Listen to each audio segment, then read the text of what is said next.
have today declared that the coronavirus presents a public health emergency. One person coming in from China, and we have it under control. Officially announced that this is a global pandemic.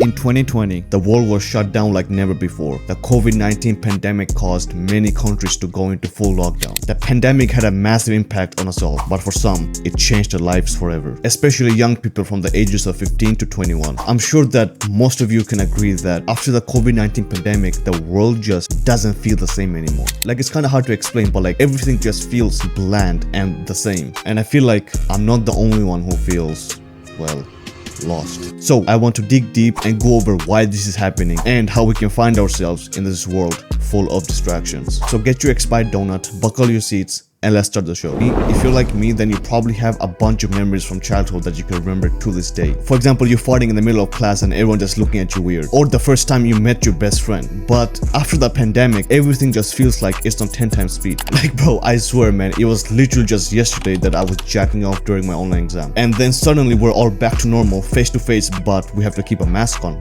And now. But then I started wondering to myself that why is this feeling of nothing feeling the same or nothing feeling real anymore happening, especially to young people? Of course, someone can say it's mainly young people that post on the internet, so therefore young people's voices are the loudest. And even though that is true, I think it goes deeper than that. And this post right here explains it better than I ever could. At least for me, it feels like 2 years lost with nothing to show for it. 2 years spent, lost, stolen. I'm 24 now, 4 years later, but because I have so little memory of those 2 years aside from a dark smear fear of anxiety, depression, and loneliness, I barely feel older than I was then. I still feel 20, maybe 21, but I'm not. And now I'm expected to act now that at 24 years, which is not the same as how a 21-year-old acts. It makes me feel too young, too old, and like I slipped out of time, and when I came back to my life, the person expected to live it isn't inside me anymore. The biggest reason why this is mainly happening to young people is because from the ages of 15 till 21 is literally like the most important parts of our life, right? That is the age when our hormones are getting crazy. We're finally getting into college or high school. We're finally developing some of those skills that are going to help us throughout our entire lives, and actually how to communicate with other people and finding romantic relationships. But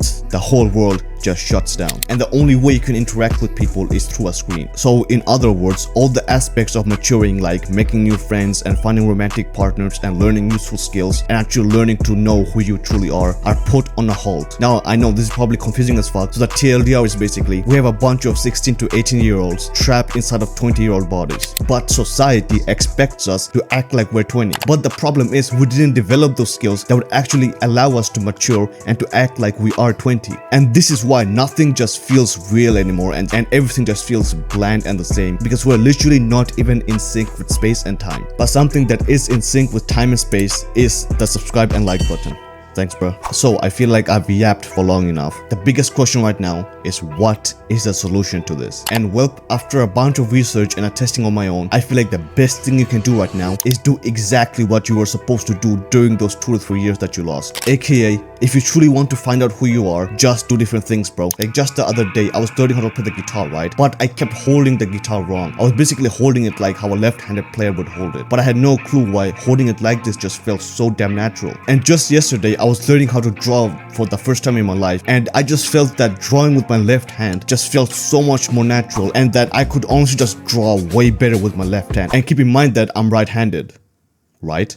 Well, probably not actually. My theory is that I'm probably like mixed-handed or like ambidextrous at this point of my life. I'm pretty sure I was born left-handed because my grandmother was also left-handed. But because in our culture we are taught to write with our right hand, eat with our right hand, I eventually became right-handed. But one thing I realized is that my left hand was always stronger than my right hand. And this is probably why playing the guitar with my left hand just felt so much more natural, or drawing with my left hand just felt so natural to me, because I'm probably mixed-handed at this point of my life. Like truly just think about that, right? Like that's such a unique part of me that I otherwise would have never known if I'd never tried new things in my life and I was just, sitting at home playing video games in my room like I have been for the past 7 years of my life. But now I finally went outside, cut some grass, actually started doing new things with my life, and now I'm literally starting to figure out new things about me that I never knew before. And this is why trying out new things is one of the best things you can do. For example, you can learn how to play an instrument, you can learn to draw, you can literally start a YouTube channel, bro. Like this YouTube channel, even though I have like 70 subscribers for the past year or so, has been one of the best things I've ever done in my life, bro. Like even though I'm barely getting any results from the YouTube channel, I still keep posting weekly. Why? Because bro, my self-improvement has literally been on the fast track ever since I started this YouTube channel, man. Because now I literally have to create new videos, right? And before I create these new videos, of course I have to go and experiment myself with my life and see what works and what doesn't, and basically just try out new things, right? And actually try to improve myself faster than everyone else so that I can make these videos. So I would honestly highly recommend that you start a YouTube channel yourself and just try it for like a few weeks, you know, and you will see that it's actually like really fun, and your self-improvement will literally be on the fast track, just like it has been for me. Like bro, I probably improved more during this era of YouTube than I have for the past 5 years of my life. So even though this YouTube channel really is not getting much views, I'm still super grateful for it. Now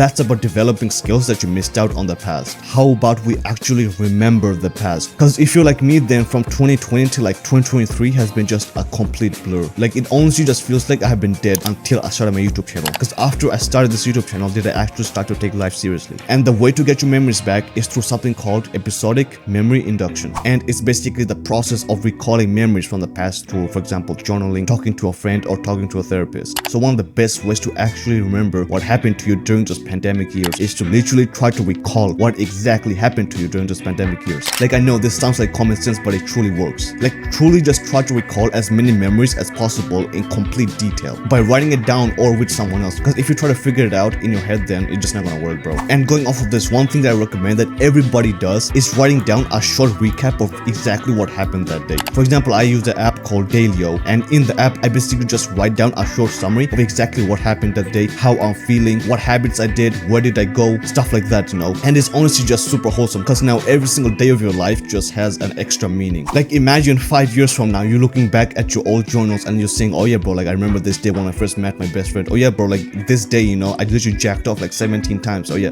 I remember that one. Because if you don't do this, then basically every single day of your life will be lost in time and space, and basically no one will know about it, which I don't know, man, but like feels kind of sad to me. And if you find that you don't have much to write about every single day, or that you're writing the exact same things, then that is literally the perfect indicator that you need to try out new things in your life. Now if you truly do this every single day, bro, then I can promise you that soon life will feel as vivid as it was before 2020. Now most of you are not aware of this, but there's actually a part of your brain called the lizard brain, which basically makes you do all the bad habits and not do the good habits. Like I've truly just given you a step-by-step blueprint on how to find yourself, but most people will literally forget about this video tomorrow because of their lizard brain. So if you want to learn how to destroy your lizard brain, then check out this video right here.